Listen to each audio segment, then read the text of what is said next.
And then all of a sudden he was like, run. And I was like, run now?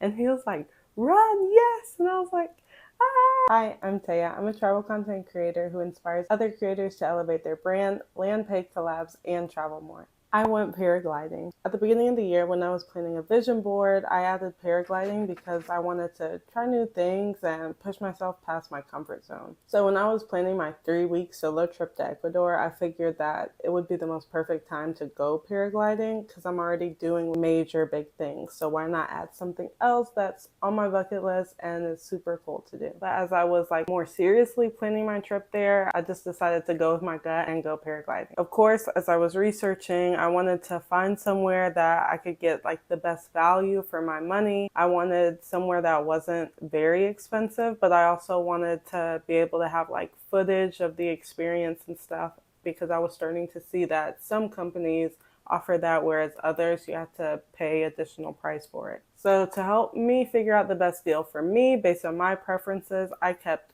location, meaning how far I had to drive from the area I was staying in, price, and what was included in mine so that I could have the best deal. I'll be linking the company name in the description so you can check them out if you want to have a similar experience to me when you go to Ecuador. So I knew this would happen, but as I got closer to the day, I started to get nervous. I knew I would be nervous, but I was so confident when I first booked it that I was like, maybe it'll be fine. I'm okay with height. I don't like the feeling of my stomach being here and I'm all the way back there. Roller coasters, no, don't do it.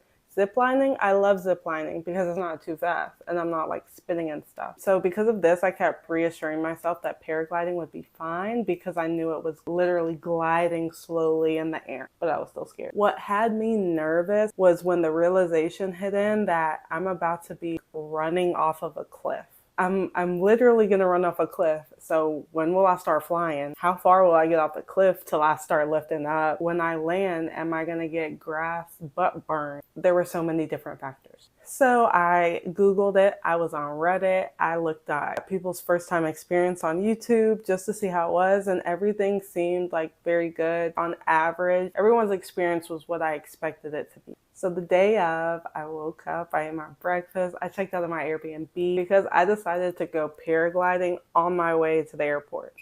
So I was leaving the Airbnb, going paragliding because it was on the way to the airport, and then I went to the airport. You only live once, you know what I'm saying? So anywho, the Uber picked me up from the hotel, took me to the meeting point, which was at a school.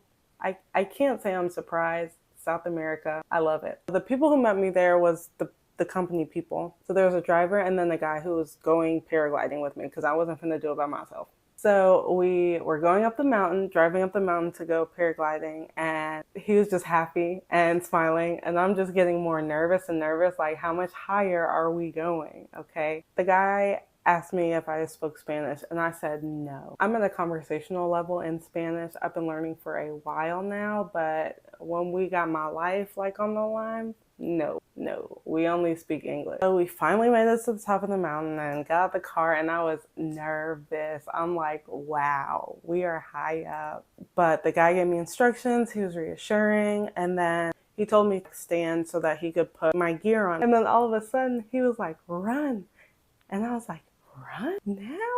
And he was like, run, yes. And I was like, ah. And he was like, yeah.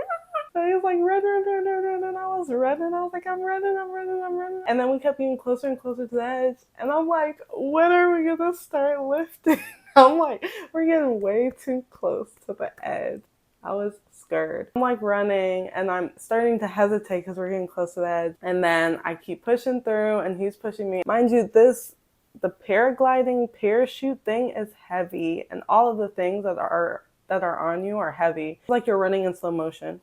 But we're running, and then all of a sudden, as I'm moving my feet, I don't feel the ground under me. So I'm like, oh my gosh, we're flying. But I loved it. As you can see, it was such a surreal experience. I was literally gliding, sitting in the sky, looking at all the views.